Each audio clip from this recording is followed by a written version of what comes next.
bangsa gitu, jangan ngomong enggak. Ini message-nya kepada semua anak muda. Jangan gini loh. Nanti lo ya jadi ketua RW, jangan, enggak. Udah iya aja, bismillah. Kalau emang dipercaya gitu aja udah gitu. Jadi semua bisa dipelajari, semua bisa kemudian belajar dan ya bersiap-siap aja mendapatkan amanah yang berbeda dari waktu ke waktu untuk kemudian punya tanggung jawab juga yang berbeda dari waktu ke waktu. Lalu kemudian pengalaman yang menjadi banyak dan menjadikan kita tuh manusia yang komplit. Kayak kalian semua nih nggak boleh selamanya jadi wartawan. Ya, janganlah. Patungan usaha ya. Investasinya banyak, tapi ini contoh satu kasus. Jadi di beberapa wawancara Yusuf Mansur mengatakan bahwasanya itu kan tinggal sedikit lah, nanti kan saya bayar dan pokoknya ini saham utamanya milik saya. Jadi ya intinya dia ingin menguasai semua investasi itu, pada akhirnya sama dia dikuasai. Dan orang-orang yang berinvestasi di sana itu kayak dia meminjami gitu. Kalau nggak nagih ya nggak dibayar mungkin ya. Kalau nagih ya dibayar sepentingnya dia gitu, misalnya dicicil atau apa. Yang jelas tujuan dia adalah menguasai investasi tersebut gitu, menguasai aset investasi tersebut, dan itu pingin diterapkan ke kalau misalnya di anggota dewan ini diterapkan ke masyarakat kita, kan parah gitu maksudnya.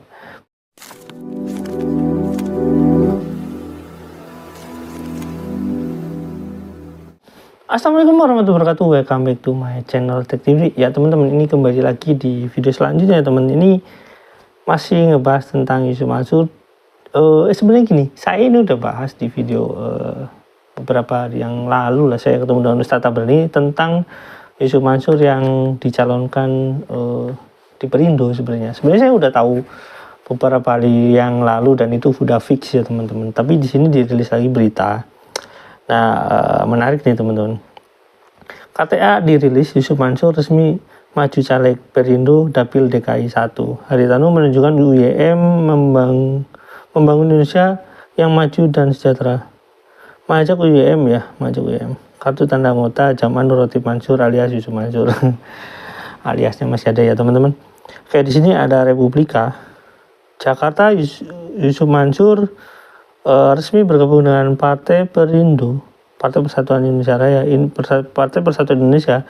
Dia pun diberi jabatan Wakil Ketua Umum DPP Perindo. Ketua Umum DPP Perindo Haritanu HT yang menyebut bergabungnya Yusuf Mansur menjadi anggota partai pada Senin. Nah, padahal teman-teman, sebenarnya berita ini udah saya tahu udah lama gitu, udah dari ya orang-orang terdekat gitu ya, yang memang ada di partai koalisi di pemerintahan. Sebenarnya informasi ini udah A1, makanya saya udah saya udah munculkan di beberapa, ketika saya bertemu dengan Pak Ustadz ya di tanggal 4 itu saya udah bilang seperti itu. Ini tanggal 5 ya teman, ini tanggal 8 ya, saya udah bilang, tapi mungkin rilisnya baru hari kemarin ya. Nah, saya baca lagi teman-teman. Hal ini diungkapkan Hari dengan mengunggah kartu tanda anggota KTA melalui Instagram resminya. Hari juga mengumumkan Yusuf Mansur bakal maju sebagai calon legislatif caleg Dewan Perwakilan Rakyat DPR untuk daerah pemilihan Dapil DKI Jakarta 1 atau Jakarta Timur. Ini kata Partai Perindo, kawan saya Yusuf Mansur, selamat bergabung dengan Partai Perindo sekaligus maju sebagai caleg DPR RI Dapil DKI Jakarta 1, Jakarta Timur, tulis Haritanu akun Instagram. Seperti dikutip ya gitu ya teman-teman. Saya lanjut lagi. Membangun Indonesia adalah tanggung jawab kita bersama. Mari kita membangun Indonesia yang maju sejahtera, kata sapaan akrabnya. Selain itu, Ketua Harian DPP Perindo Tuan Guru Bajang, nah ini dia yang sangat disayangkan, juga turut merepost unggahan HT melalui akun Instagram centang birunya pada Selasa. Dia mendoakan agar pencalonannya lancar. Bismillah Yusuf Mansur, gitulah bla bla bla ya teman-teman ya. KTA tersebut memuat identitas Yusuf Mansur yang diburamkan, lambang Perindo, foto serta nama aslinya yaitu Jaman Nurotip Mansur alias Yusuf Mansur. Kartu tersebut juga memuat keterangan pemegang kartu hingga tanda tangan Ketua Umum dan Sekretaris Jenderal Perindo. Yusuf Mansur untuk pertama kalinya menjadi anggota partai politik setelah bergabung dengan Perindo. Alasan masuk politik praktis, Yusuf Mansur memiliki konsep yang jelas. Di antaranya soal kesejahteraan, menaikkan ekonomi rakyat, persatuan kesatuan bangsa dalam keagamaan dan kemajuan. Saya senang pas dah, tapi yang mau doa-doa dulu, minta petunjuk Allah dan petunjuk kanan kiri termasuk dari daerah mana nanti berjuang bersama kawan-kawan Indonesia, ujarnya pada November 2002 lalu. Tapi intinya teman-teman, saya sudah bahas ini dan ada beberapa video teman-teman nanti bisa lihat ya. Tujuannya kita udah periksa soal Allah, ya udah kita berangkat sama Allah. Nah gimana Allahnya? Harusnya sih Januari Februari ini ada kabar nih, kan baru ditutup. Tapi keinginan ada Ustaz. Oh dari dulu. Caleg atau bupati gitu rencana Ustaz atau wali kota? Semua ada pilihan dan ada konsekuensinya. Kita lihatlah nanti. We'll see. Karena sekarang ini semua kesempatan terbuka gitu. Tapi nggak tahu nih kalau peraturannya dirubah kan ini mau berubah lagi peraturannya, masih tertutup lah dan lain sebagainya. Pokoknya kita sebagai anak bangsa gitu, jangan ngomong enggak. Ini message-nya kepada semua anak muda. Jangan gini loh. Nanti lo yang jadi ketua RW, jangan, enggak. Udah iya aja, bismillah. Kalau emang dipercaya gitu aja udah gitu.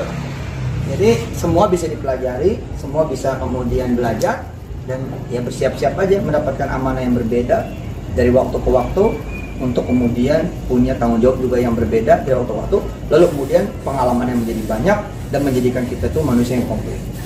Kayak kalian semua nih nggak boleh selamanya jadi wartawan, janganlah jadi yang punya medianya, bikin institusi baru dan seterusnya, lalu melahirkan wartawan-wartawan baru, kayak gitu terus. Kalau enggak stuck. Jadi kalau tanya Ustadz mau running jadi wali kota atau bupati, atau mau running misalkan jadi caleg DPR RI, atau mau kemudian gubernur malah atau presiden, ya semua kita coba gitu. Tapi mencoba itu kan bukan berarti mencoba secara direct. Kita ada yang namanya, ini ada istilah namanya high politik. High politik adalah tidak langsung jeder, gitu loh. Kan yang penting berbuatnya kan, betul nggak? Ya, emang kalau jadi wali kota mau apa sih? Nah, ketika kita mau apa sih itu bisa kita lakukan tanpa dulu jadi wali kota, ya kita lakukan seberapanya. Nah, itu yang penting buat anak muda juga. Tapi kan ada rasa khawatir nggak sih, Mak? Kan kalau politik itu kan di luar sana bilangnya kotor lah, itu ada perasaan khawatir nggak sebagai pasangan? Mama, nggak ada perasaan khawatir. Katanya politik kejam, politik kotor lah segala macam. Ya memang kekhawatiran ada, namun keputusan saya serahkan juga ke semuanya. Dan kita juga istiqoroh, semua anak-anak istiqoroh. Anak beda loh. Aisyah apa? Kamu ke politik? Enggak. Apa ini? Enggak. Abang? Iya. Bang Gun? Enggak. Kakak? Tuh. Body voting sama nih. Seri. Jadi ya pemutus terakhir. Ya Allah aja. Tapi kan untuk biaya kampanye mungkin nggak sedikit kalau Ustadz ya. Apa Ustadz siap untuk mengeluarkan semuanya ketika ada nggak boleh dong. partai politik yang meminang kampanye politik tuh uang mana boleh. Enggak dong. Orang-orang cerdas kan harusnya bicaranya udah bukan lagi money politik kan, tapi talk about program dan lain sebagainya. Dan kita kan udah nyata. Ada sesuatu yang memang udah kita lakukan, tinggal itu kemudian dipom gitu kan, menjadi sesuatu yang hebat baik di ekonomi kerakyatan maupun kemudian di urusan keumatan. Kayak gitu ya teman-teman, ekonomi kerakyatan ya. Jadi ekonomi yang dibangun sama Yusuf Mansur melalui Paytren itu katanya ekonomi kerakyatan maupun Hotel City ya. Kita ingat Hotel City, ekonomi kerakyatan Hotel City yang akhirnya ya kalian tahu sendiri bahwasanya itu dikuasai sama Yusuf Mansur. Di video itu kan dia bercerita tentang apa tujuan dia atau bagaimana.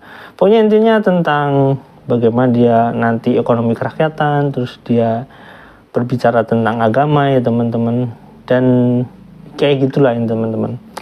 Jadi soal berbicara tentang agama, kita kan tahu ya Yusuf Mansur itu selalu membawa-bawa agama ketika ngomongin investasi gitulah. Bahkan dalam kasus Paytren itu bukan kasus sebenarnya, bahkan di video Yusuf Mansur itu tentang orang yang gabung Paytren itu dapat surga, dan itu surga kayak milik dia gitu, seolah-olah ya pokoknya banyak sekali jualan agama itu. Soal mensejahterakan rakyat misalkan, soal ekonomi rakyatan misalkan, soal apa lagi, soal agama misalkan soal apa lagi, soal ya kemarin saya bahas tentang zolim ya. Intinya teman-teman soal misalkan kesejahteraan rakyat, soal ekonomi kerakyatan kayak gitu, yang mana yang mau dibangun Yusuf Mansur? Pada prinsipnya yang dibangun Yusuf Mansur pada akhirnya apa? Satu kata yang dibangun Yusuf Mansur itu dia ketika, contoh aja satu kasus ini tentang investasi patungan usaha ya. Investasinya banyak, tapi ini contoh satu kasus. Jadi di beberapa wawancara Yusuf Mansur mengatakan bahwasanya itu kan tinggal sedikit lah, nanti kan saya bayar dan pokoknya ini saham utamanya milik saya. Jadi ya intinya dia ingin menguasai semua investasi itu, pada akhirnya sama dia dikuasai. Dan orang-orang yang berinvestasi di sana itu kayak dia meminjami itu. Kalau nggak nagih ya nggak dibayar mungkin ya. Kalau nagih ya dibayar sepentingnya dia gitu, misalnya dicicil atau apa. Yang jelas tujuan dia adalah menguasai investasi tersebut gitu, menguasai aset investasi tersebut, dan itu pingin diterapkan ke kalau misalnya di anggota dewan ini diterapkan ke masyarakat kita kan parah gitu maksudnya. Belum lagi dia jualan agamanya bagaimana, dan orang-orang yang mendukung dia ya kalian harus percaya bahwasanya orang kadang-kadang itu ada yang mengerti sengaja mendukung, ada yang orang nggak mengerti dan mendukung, ada orang yang nggak ngerti dan pura-pura ngedukung juga ada. Pokoknya banyak persepsi orang dalam melihat seseorang gitu. Jadi ya sudahlah. Tapi karena generasi sekarang yang mau milih itu anak-anak muda, saya yakin anak-anak muda ini akan lebih cerdas melihat sosok Yusuf Mansur seperti apa, karena udah terlanjur viral di mana-mana di Indonesia, mungkin udah tahu yang berak meja itu dan marah-marah. Dan yang pasti ketika saya, ini teman-teman menarik, ketika saya di Jakarta Timur bertanya langsung ya, ini kebetulan belum saya wawancara karena belum panas ya teman-teman. Kalau udah panas saya wawancara mereka secara terbuka tenang. Saya coba tanya-tanya, tahu Yusuf Mansur? Yang katanya Ustadz gebrak meja itu, yang banyak masalah itu, yang bla bla bla gitu. Saya coba tanya, dia mau mencalonkan sini, ya kalau ada amplopnya saya terima amplopnya, tapi milih ya nggak tahu nanti gimana lagi, golput juga boleh gitu. Intinya seperti teman-teman. Jadi kalau orang-orang ini malah disuruh sedekah untuk milih dia, mampus nanti nggak bakalan ada yang milih, intinya gitu ya teman-teman. Ya, tapi kita tahu masyarakat Indonesia bagaimana, dan kita juga percaya pada anak-anak muda sekarang itu udah mulai berpikir realistis gitu. Dan ya begitulah politik Indonesia. Kita lanjut di video berikutnya ya teman-teman. Jangan lupa like, subscribe, dan komen. Jangan lupa juga share. Wassalamualaikum warahmatullahi wabarakatuh. Bye.